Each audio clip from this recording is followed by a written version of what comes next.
ನಮಸ್ಕಾರ ವೀಕ್ಷಕರೇ, ಜಿ ಕನ್ನಡ ವಾಹಿನಿಗೆ ಸ್ವಾಗತ.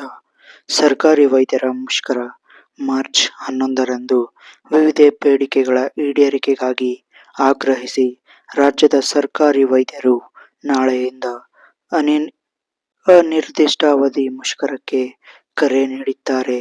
ಇದರಿಂದಾಗಿ ರಾಜ್ಯಾದ್ಯಂತ ಸರ್ಕಾರಿ ಆಸ್ಪತ್ರೆಗಳಲ್ಲಿ ಒಪಿಡಿ ಸೇವೆಗಳು ಸ್ಥಗಿತಗೊಳ್ಳುವ ಸಾಧ್ಯತೆ ಇದ್ದು, ಬಡ ರೋಗಿಗಳಿಗೆ ತೊಂದರೆಯಾಗುವ ಆತಂಕ ಎದುರಾಗಿದೆ. ಕರ್ನಾಟಕ ಸರ್ಕಾರಿ ವೈದ್ಯಾಧಿಕಾರಿಗಳ ಸಂಘ, ಕೆಜಿಎಂಒಎ ಮತ್ತು ಆರೋಗ್ಯ ಇಲಾಖೆಯ ವಿವಿಧ ವೃಂದ ಸಂಘಗಳು ಹಮ್ಮಿಕೊಂಡಿರುವ ಈ ಮುಷ್ಕರದ ಬಗ್ಗೆ ಸಂಪೂರ್ಣ ಮಾಹಿತಿಯನ್ನ ತಿಳಿದುಕೊಳ್ಳೋಣ ಬನ್ನಿ. ವೈದ್ಯರು ಮತ್ತು ಆರೋಗ್ಯ ಸಿಬ್ಬಂದಿಗಳು 2 ಹಂತಗಳಲ್ಲಿ ಪ್ರತಿಭಟನೆ ನಡೆಸಲು ನಿರ್ಧರಿಸಿದ್ದಾರೆ. ಮೊದಲನೇ ಹಂತ ಮಾರ್ಚ್ 11ರಿಂದ 15. ರಾಜ್ಯಾದ್ಯಂತ ಎಲ್ಲ ಸರ್ಕಾರಿ ಆಸ್ಪತ್ರೆಗಳು, ಜಿಲ್ಲಾ, ತಾಲೂಕು ಆಸ್ಪತ್ರೆಗಳು, ಸಮುದಾಯ ಮತ್ತು ಪ್ರಾಥಮಿಕ ಆರೋಗ್ಯ ಕೇಂದ್ರಗಳಲ್ಲಿ ಹೊರರೋಗಿ ಸೇವೆ ಒಪಿಡಿ ಸಂಪೂರ್ಣ ಬಂದ್ ಆಗಲಿದೆ. ವೈದ್ಯರು ಮತ್ತು ಸಿಬ್ಬಂದಿಗಳು ಕಪ್ಪು ಪಟ್ಟಿ ಧರಿಸಿ ಪ್ರತಿಭಟನೆ ನಡೆಸಲಿದ್ದಾರೆ.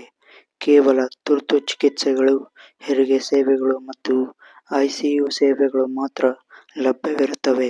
ಇನ್ನು ಎರಡನೇ ಹಂತ ಮಾರ್ಚ್ 16ರಿಂದ. ಒಂದು ವೇಳೆ ಮಾರ್ಚ್ 15ರೊಳಗೆ ಸರ್ಕಾರ ಬೇಡಿಕೆಗಳನ್ನು ಈಡೇರಿಸದಿದ್ದರೆ ಮಾರ್ಚ್ 16ರಿಂದ ತುರ್ತು ಸೇವೆ ಸೇರಿದಂತೆ ಎಲ್ಲಾ ಕೆಲಸಗಳನ್ನು ಸ್ಥಗಿತಗೊಳಿಸಿ ಅನಿರ್ದಿಷ್ಟಾವಧಿ ಮುಷ್ಕರ ನಡೆಸುವುದಾಗಿ ವೈದ್ಯರು ಎಚ್ಚರಿಸಿದ್ದಾರೆ. ಇನ್ನು ವೈದ್ಯರ ಪ್ರಮುಖ ಬೇಡಿಕೆಗಳನ್ನು ನೋಡುವುದಾದರೆ, ವೈದ್ಯರು ಮತ್ತು ಆರೋಗ್ಯ ಇಲಾಖೆ ಸಿಬ್ಬಂದಿಗಳು ಮುಂದಿಟ್ಟಿರುವ ಕೆಲವು ಪ್ರಮುಖ ಬೇಡಿಕೆಗಳೆಂದರೆ, ಆಸ್ಪತ್ರೆಗಳಲ್ಲಿ ಸುಮಾರು 800ಕ್ಕೂ ಹೆಚ್ಚು ಅಗತ್ಯ ಔಷಧಗಳ ಕೊರತೆ ಇದ್ದು, ಕೂಡಲೇ ಸಮರ್ಪಕ ಪೂರೈಕೆಗೆ ಆಗ್ರಹಿಸಲಾಗಿದೆ. ದೀರ್ಘಕಾಲದಿಂದ ಖಾಲಿ ಇರುವ ವೈದ್ಯಕೀಯ ಮತ್ತು ಅರೆ ವೈದ್ಯಕೀಯ ಹುದ್ದೆಗಳನ್ನು ಕೂಡಲೇ ಭರ್ತಿ ಮಾಡುವುದು, ಕಳೆದ 5 ವರ್ಷಗಳಿಂದ ಬಾಕಿ ಇರುವ ಮುಂಬಡ್ತಿ ಪ್ರಕ್ರಿಯೆಯನ್ನು ಪೂರ್ಣಗೊಳಿಸುವುದು ಮತ್ತು 1973ರಿಂದ ಪರೀಕ್ಷಣೆಗೊಳ್ಳದ ವೃಂದ ಮತ್ತು ನೇಮಕಾತಿ ಅಂದರೆ ಸಿ&ಆರ್ ನಿಯಮಗಳನ್ನು ತಿದ್ದುಪಡಿ ಮಾಡುವುದು. ಇನ್ನು ಎನ್ಎಚ್ಎಂ ಅಡಿ ಕಾರ್ಯನಿರ್ವಹಿಸುವ ಗುತ್ತಿಗೆ ನೌಕರರಿಗೆ ಸೇವಾ ಭದ್ರತೆ ಮತ್ತು ಕಾಲಕಾಲಕ್ಕೆ ವೇತನ ಹೆಚ್ಚಳ ಮಾಡುವುದು ಮತ್ತು ಅವೈಜ್ಞಾನಿಕವಾಗಿ ನಡೆಯುತ್ತಿರುವ ಕೌನ್ಸಿಲಿಂಗ್ ವರ್ಗಾವಣೆಗಳನ್ನು ನಿಲ್ಲಿಸುವುದು. ಇನ್ನು ಇದಕ್ಕೆ ಸರ್ಕಾರದ ಪ್ರತಿಕ್ರಿಯೆ.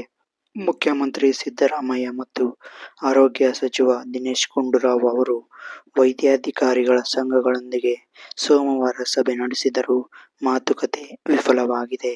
ಅಗತ್ಯ ಸೇವೆಗಳಿಗೆ ಅಡ್ಡಿಯಾದರೆ ಎಸ್ಮಾ ನಂತಹ ಕಠಿಣ ಕಾನೂನು ಕ್ರಮ ಕೈಗೊಳ್ಳುವುದಾಗಿ ಸರ್ಕಾರ ಎಚ್ಚರಿಸಿದೆ. ಮುಷ್ಕರದಿಂದ ರೋಗಿಗಳಿಗೆ ತೊಂದರೆಯಾಗದಂತೆ ಖಾಸಗಿ ಆಸ್ಪತ್ರೆಗಳ ಸಹಯೋಗದೊಂದಿಗೆ ಪರ್ಯಾಯ ವ್ಯವಸ್ಥೆ ಮಾಡಲು ಜಿಲ್ಲಾಧಿಕಾರಿಗಳಿಗೆ ಸೂಚನೆಯನ್ನ ನೀಡಲಾಗಿದೆ. ವೀಕ್ಷಕರೇ, ಇಲ್ಲಿ ಒಂದು ಸೂಚನೆ.